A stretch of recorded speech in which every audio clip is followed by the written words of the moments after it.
important thing you're going to take away from this program, hands-on CPR became mandated in New York State this year from, I can't remember her name, Adamzak, a lady who lost her daughter, who was in shape. She was out playing soccer on the soccer field, so she was an athlete. She collapsed, she went into cardiac arrest, she died, okay? This is happening more frequently. A lot of athletes are on the basketball court, they are collapsing, going into cardiac arrest, dying. So the point of this is that you have the knowledge to be able to help somebody if they collapse. You are protected by something called the Good Samaritan Law. So if someone does collapse and you begin doing hands-only CPR, they cannot come after you and sue you, which is unfortunate that someone would even do that, but people do that. We live in a crazy society. But you are protected, okay? So the most important thing is you want to help that person who is unconscious, who is no longer breathing. You want to save a life. Okay, so there's 2 steps. It's pretty simple. The first step, you have it right in front of you on your sheet, is you want to check and call, okay? So you want to check the victim. Are you okay? Are you okay? There's no response. You are going to call 911. So now let's go back on that soccer field. There's a lot of people there. You don't want to say, oh my gosh, somebody call 911, because then you're going to overload the system. You want to point to one person and say, call 911, okay?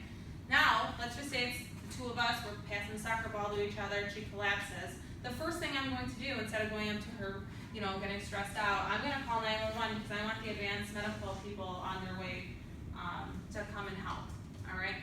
Second step is you're going to start compressions. Compressions are pretty simple. You're going to go to the victim's side, so the person's side. I had some people in the last couple groups go like this. What's wrong with this picture? So I'm on top of them. Yes, this mannequin doesn't have legs, but this person would have legs. So you go to the person's side. You take one hand, you place it in the center of the person's chest. Take your other hand, place it on top.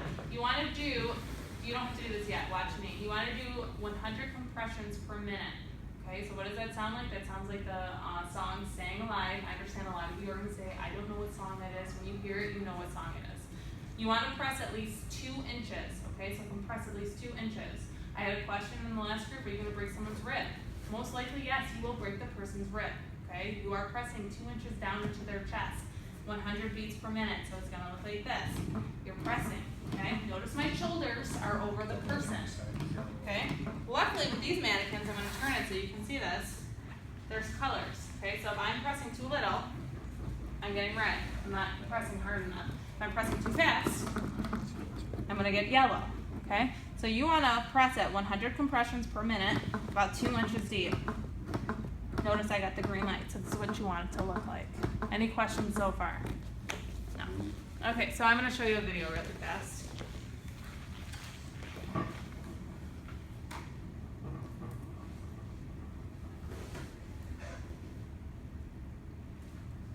You guys can all come closer if you can help. Yeah.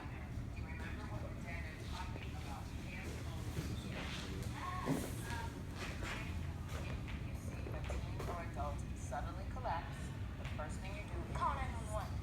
And the second thing you do is push hard and fast in the center of the chest at a rate of at least 100 beats per minute.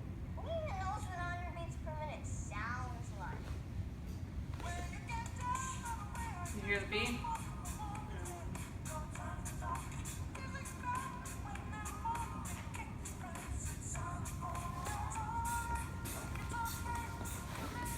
So.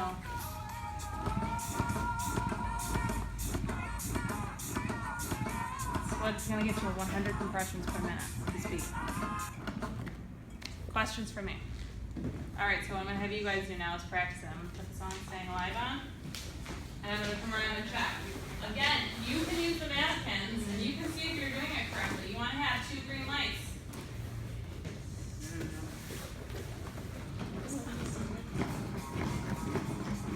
Okay, go ahead and start practicing.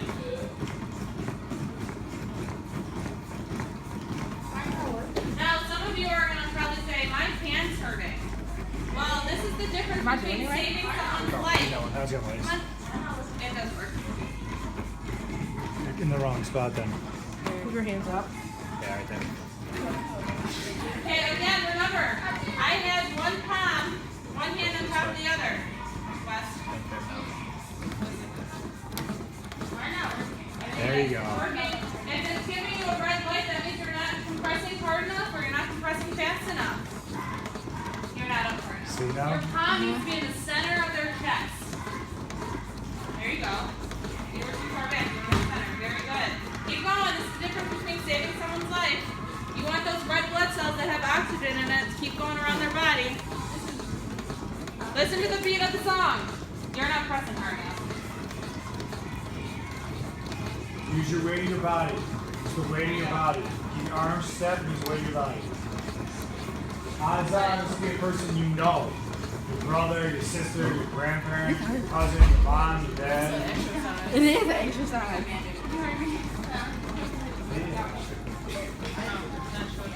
Oh my God. All right, good. So, when do you stop doing this? When they start breathing? Good. When you see obvious signs of life. Another trained responder takes over. EMS personnel arrives. You're too exhausted to continue. An AED is ready to use or the scene becomes unsafe. So this is a real AED right here. You see Mr. Rich and Mr. Lee carry this around.